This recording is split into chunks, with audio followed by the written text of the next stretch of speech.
Hey guys, it's Megan, and today I want to talk about this idea that craft and handmade objects are elitist, and this idea that they're elitist stems basically from the fact that they can be expensive, and so potentially not everyone can afford craft or handcrafted objects or art, and so because of that, it is elitist. And so I want to talk about this idea and why I think that it's actually kind of BS, why it persists, but why I think it's BS and why I think it's actually a lazy argument that deflects from much bigger societal problems. So what sparked me wanting to have this conversation is if you watched my video from the other day, I read this book called Global Objects, and it was only meh, but what it did do, what I loved, is that it had a great bibliography and sent me off down all of these rabbit holes. So one of the books that it cited multiple times was Glenn Adamson's book, Fewer Better Things. So I've had this book on my shelf for, since it came out, like 5 years.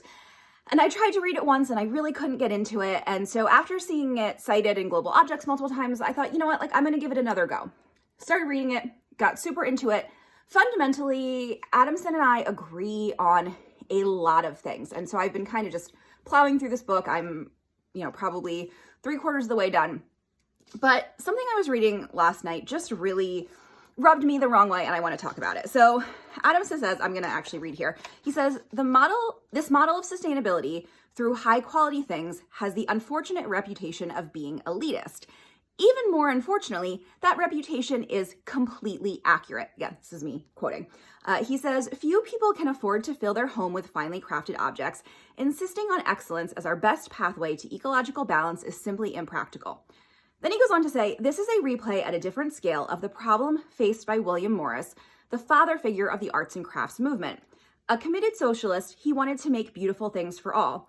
Instead, as he complained bitterly, he spent much of his time ministering to the swinish luxury of the rich. Okay, so first of all, I hate arguments like this because it basically argues that all rich people are awful, which is just categorically untrue. But Adamson then goes on to say, this conflict between craft's intended populism and its actual expense is to some extent insoluble. So Adamson then goes on, he kind of talks about some other ideas. He talks about freeganism, which is basically this idea of not spending money and scavenging everything from food to clothing to housing. And then he takes a side turn and starts talking about the idea of gift economies, which is a concept from Lewis Hyde's book, The Gift. I couldn't find my copy. It's fine. I think Lewis Hyde's book, The Gift, is pretty much garbage. I'm totally obsessed with the podcast If Books Could Kill right now. And If Books Could Kill did an artist edition, The Gift should be right up there at the top, because it's basically this idea that the arts can't operate in normal economy because they're based on this idea of the gift. It's such crap. Anyway, but basically it's kind of here are our things. The choices kind of presented are craft is elitist and expensive, or I don't know, I guess it's free or a gift.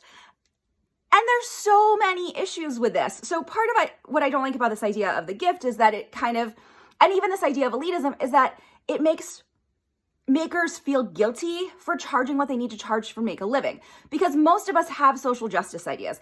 And so we feel bad when our work is expensive, right? Because we're well, not everyone can afford it. It's not accessible, all of this stuff. And I've talked about this a lot, right? One of my big things is we cannot fix the problems of capitalism by exploiting our own labor. And that is really what I want to talk about today, because here is the deal. What is the defining characteristic of both our time period and the time period that William Morris was working in? Extreme income inequality, right? You had extreme wealth and extreme poverty because the wealthy were exploiting labor, they were hoarding resources, they were taking advantage of people. And so the problem is not that craft and handmade objects can potentially be expensive. The problem is that we are creating them in a post-industrial capitalist society that is very, very elitist and very anti-egalitarian. And that is the actual problem. Because here's the problem with this craft is elitist argument. Craft is created in all sorts of cultures, in all sorts of economic situations, and there are plenty of places where it is absolutely not elitist. In Adamson's case, he talks about the town he grew up in Massachusetts and how that town was originally filled with shoemakers. And so there were all of these little huts. And because this was pre-industrial revolution in an agricultural society where everyone got their shoes made by hand because that's how you got shoes. And so you can't tell me that that's elitist, right? The reason that people are saying now that craft is elitist, and the reason that they were saying it in William Morris's time, is because we exist in this world of huge income inequality. And so when we start to talk about this idea that like craft can't be the solution because it's elitist, it's deflecting from the fact that we actually have to solve this much bigger problem in our society, which is that we have let rampant, unchecked capitalism basically destroy our world by creating poverty, by creating income inequality. And I understand that craft can't solve that problem, but then to say, well, craft can't help in the sustainability issue is totally misguided, because then we're going, okay, well, how are we trying to solve the sustainability issue with capitalism, which is clearly not working for the majority of us. So it just really bothers me that we have this argument. And I do understand. So I want to go back to this idea that I mentioned, that we as artists and makers cannot solve the problems of capitalism by exploiting our own labor. And so if you take nothing else from me ranting for a few minutes, I want you to take that, right? So at the end of the day, what you need to make to earn a living wherever you live is what you need to make. And the work takes as long to make as the work takes to make. And what that means is that you have to charge the prices you have to charge. And it is not your fault that people cannot afford it, especially work that's labor intensive. That is not your fault. That is the fault of our current capitalist system. I saw two different quotes on Labor Day was this week, and I saw two different quotes. One basically said that like to keep up, if wages had kept up with inflation, minimum wage in the US should be $26 an hour. And another one said that if wages had kept up with executive compensation, that minimum wage should be $42 an hour. Doesn't matter which number you're looking at. Executive compensation and shareholder bonuses and all of that stuff has risen at a huge percentage above what wages have grown at. That is not our fault as artists and makers, right? That is not our fault. That is the fault of unchecked capitalism and lack of government regulation. And I will argue that till the cows come home, right? That is not our problem. And so the fact that people can't afford our work, that is not our fault. The price is the price. What you have to charge to make a living is what you have to charge, and it takes as long as it takes. And this idea that by charging those prices, craft is elitist and that it can't solve and it can't be valuable in the world is just bullshit.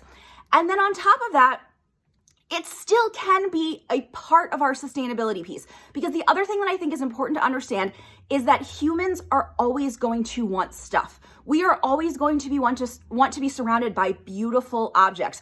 We are hoarders. We like things. Minimalism, yes, minimalism is a thing, and there are people who are like, I don't want stuff, and that's fine. But the vast majority of us like stuff. We want stuff. And capitalism and exploitive capitalism and basically like fast fashion, which exists in every industry, has stepped in to fill that void.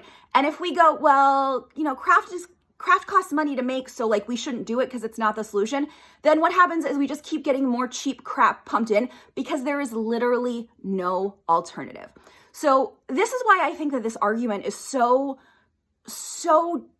just awful for all of us, because it basically tells us like, you should feel bad if your work isn't affordable to people. No, bullshit. Your work isn't affordable to people because there is a giant system around us that is driving people to poverty, and while making a very, very select few people rich for exploiting the rest of us. So do not feel bad for the prices you have to charge. Yes, I understand that not everyone can afford to buy an $80 mug or a $200 dress or a $600 metal platter, which I sell, or, a $1,500 table. But there was a time where everything everyone owned was handmade.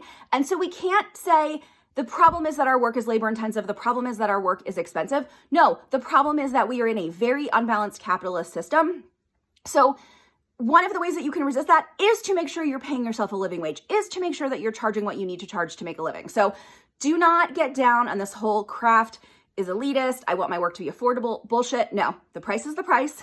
You have to pay yourself what you need to make a living. And it takes as long as it takes. So that's my little rant for today. Hope you guys have a great rest of your day.